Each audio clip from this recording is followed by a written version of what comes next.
Well, thanks first of all to Babe uh, for your very kind introduction. I said it earlier today, is proof of how good a diplomat Babe Romualdez is. That he said how happy he was to be for us to be visiting. Uh, but I suspect the truth of the matter is he can't wait to see the back of us. And, and so watch that plane fly away. But whatever he went through, it has certainly been worth it. It has been a remarkable 2 days. I'd like to greet, of course, our friend, U.S. Secretary of Commerce, Gina Raimundo, who, as the other previous speakers have mentioned, led a very important delegation. First, because of the nature of it was the first ever presidential delegation organized by President Biden and his offices, and which was a remarkable event for us. And even more importantly, was how much work got done. And I have to commend you, Madam Secretary, because the delegation that you organized was very much on point. The people that came were in the sectors of the economy that we prioritize. And I think that's why we were able to prepare very well, because we were already having these deep discussions on those certain areas. So, and that's why I think, as you were saying, that a good deal of work was done, and I'm happy that it was so successful. And we await the continuing stream, as you describe it, to the Philippines.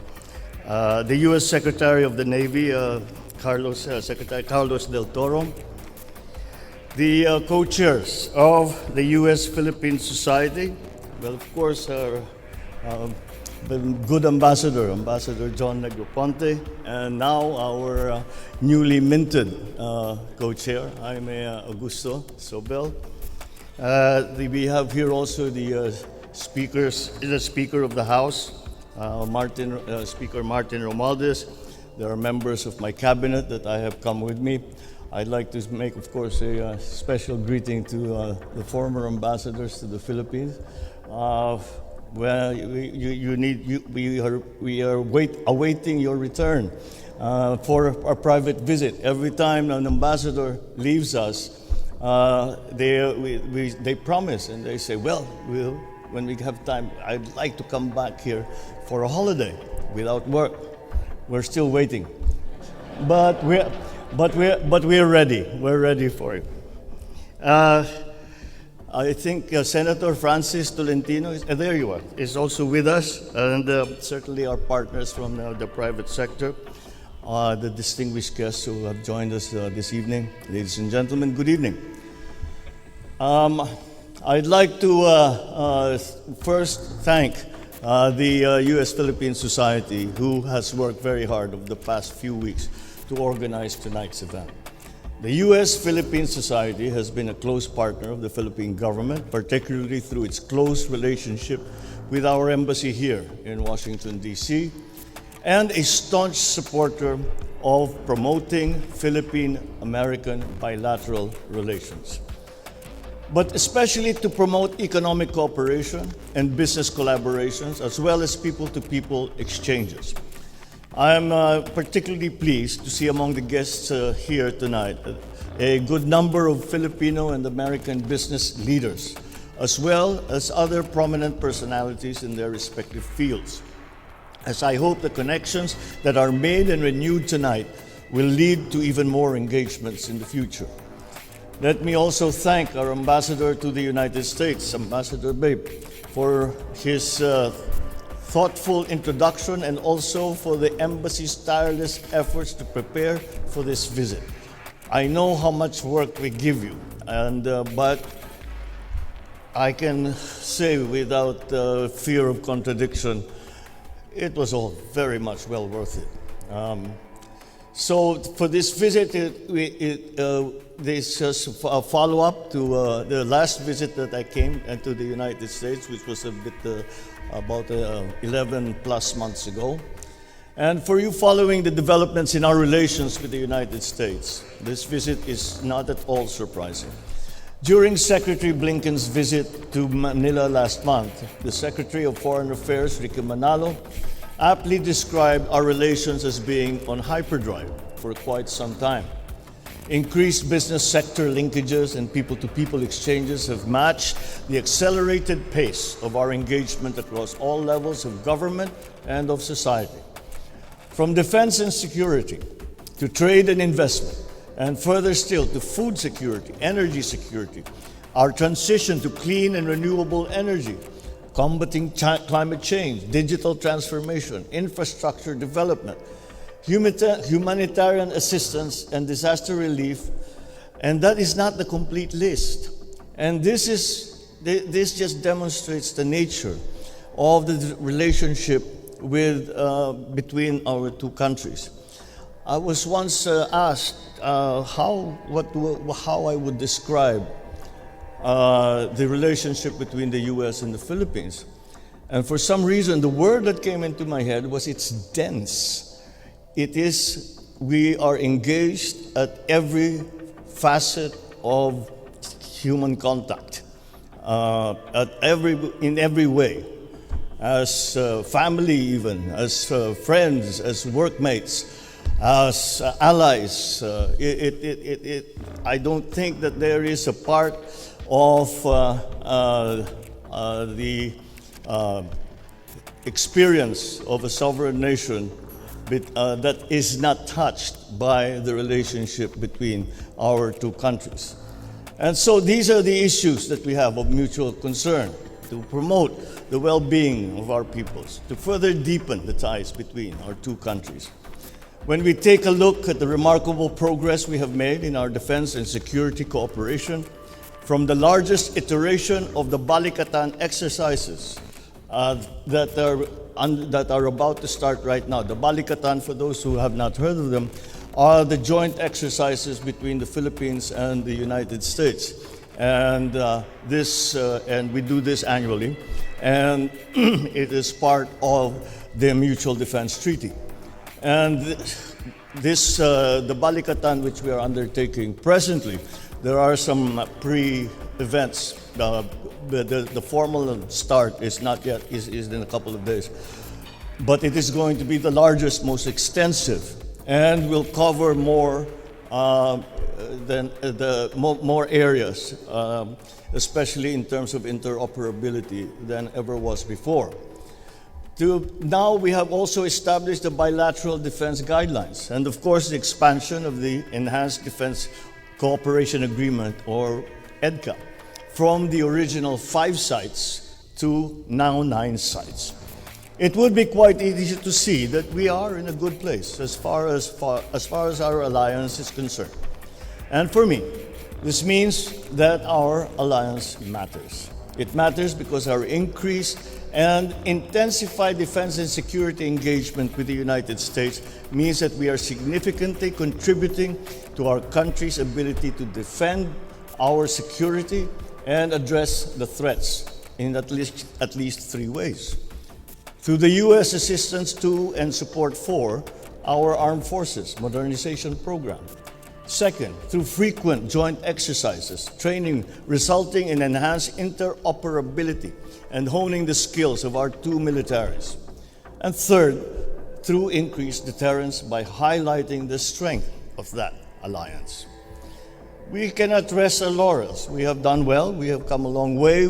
I think that we have responded in a proper and measured way to the challenges that have been put before us. But we cannot sit back and say that the mission accomplished quite yet. The nature, the intensity, and the potential disastrous consequences of the security threats facing us today necessitate that we work harder and continuously improve. I am reassured, though, by the groundwork laid by our officials for the future direction of our alliance, including the development of the Security Sector Assistance Roadmap, as well as the signing of the General Security of Military Information Agreement, both of which, I'm told, are very close to conclusion. I am further reassured by the commitments made to me by President Biden and his officials that the U.S., the United States, will stand by the Mutual Defense Treaty, which has been described from the President down as ironclad. Another key pillar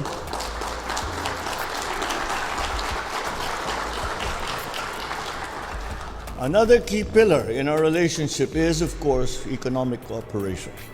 I have said on several occasions, including here in Washington, D.C., that economic security is national security.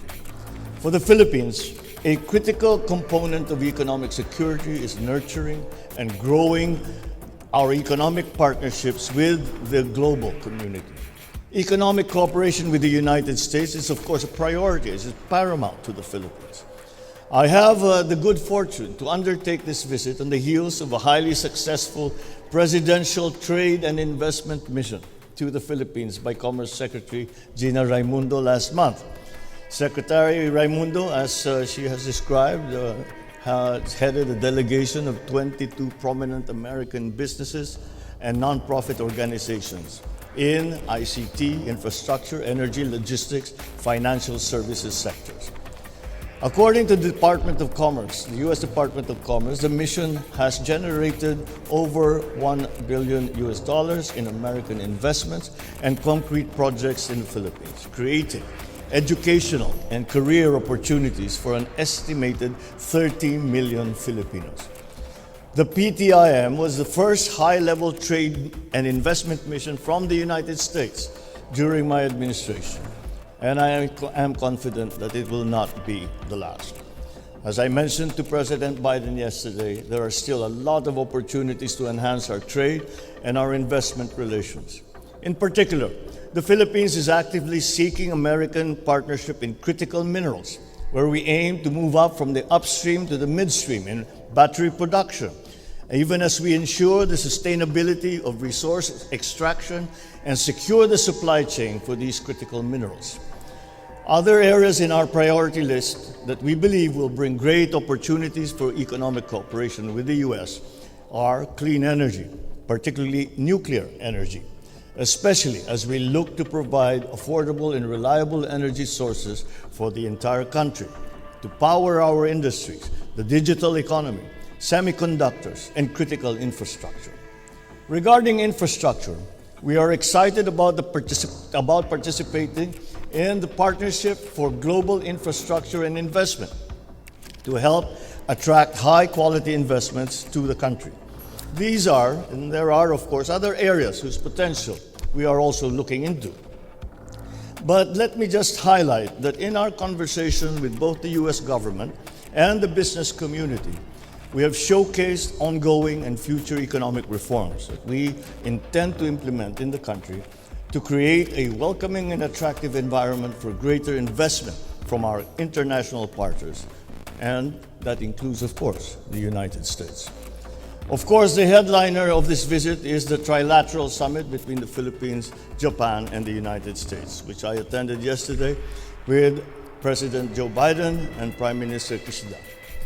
As I told my American and Japanese counterparts yesterday, the summit is a testament not only to the strength of our respective bilateral relationships, but also to our firm commitment to expanding these relationships into new directions and creating new synergies as we address critical challenges and work toward uplifting the lives of our peoples. We agreed on a joint vision statement on our meeting yesterday as a roadmap for the future. The Trilateral Cooperation. The statement covers diverse areas, from greater maritime domain awareness and Coast Guard cooperation to sustainable critical infrastructure, semiconductor supply chain resilience, digital transformation, energy security, harnessing renewable and clean energy. Indeed, our trilateral defense and security cooperation builds upon our respective bilateral defense and security ties.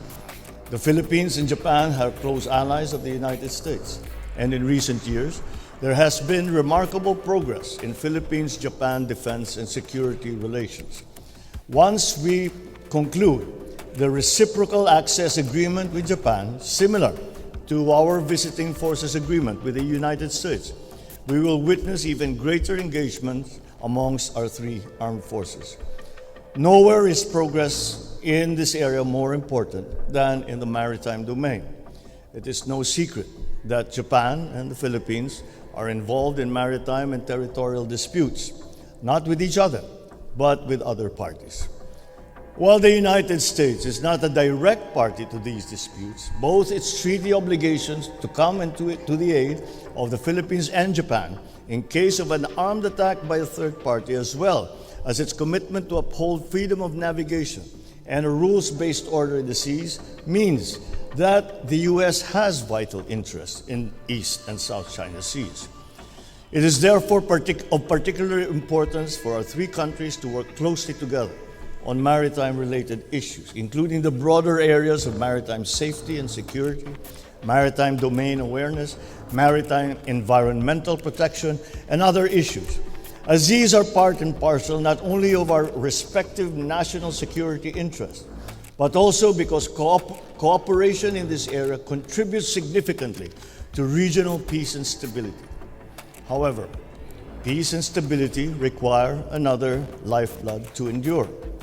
I cannot overemphasize the importance of building a secure, inclusive, and interconnected economy for our nations and the region to provide the prosperity and security of our peoples. Through deeper cooperation, we bring concrete investments and projects to the Philippines today, not tomorrow, to help us achieve our goals. We are working with the U.S., with Japan, to establish the Luzon Corridor under the Partnership for Global Infrastructure and Investment to support high-quality investments in the country and to ensure inclusive and resilient progress. This includes enhancing the transportation of goods and services in strategic hubs, developing food security and agribusiness, securing semiconductor and critical mineral supply chains, clean energy. It is a monumental project, and we aim for nothing less than transformative and sustainable. As we advance deeper into the digital era, we will ensure our connectivity infrastructure and workforce are ready for a robust digital economy. Together with the U.S. and Japan, we are building a digital landscape that is secure, reliable, and accessible. These cyber bridges we are building will not only connect islands within our archipelago, but will connect the entire country to the global digital market. Lessons from the pandemic and recent geopolitical developments compel us to secure global supply chains, especially in the semiconductor industry, where the Philippines is ready to participate and to absorb the additional capacity necessary to future-proof the semiconductor value chain. Working with our allies, especially Japan and the United States, is necessary to protect our interests. In support of this goal, we are exploring trilateral cooperation to build a resilient semiconductor industry, including opportunities to upskill the Philippine labor force. The key to achieving progress is also energy security. As we transition to clean energy as a responsible step to combat the effects of climate change, the Philippines will need ambitious programs, nuclear energy in our energy mix. With the help of partners such as US and Japan, we are moving closer towards our nuclear energy ambition. Our goal is to provide reliable, affordable, secure energy for the entire country to sustain the inevitable growth that is now within our grasp. As I return to the Philippines tomorrow, I will bring the good news to our people that our alliance with the United States has become stronger, bolstered by our economic engagements, close people-to-people ties, and reinforced by our growing friendship and cooperation with like-minded partners in the Indo-Pacific region like Japan. More importantly, I bring home the commitment from our three countries to sustain the momentum of this increasingly close partnership in the years to come, all for the benefit of our people and for the security of our region. Thank you and good evening.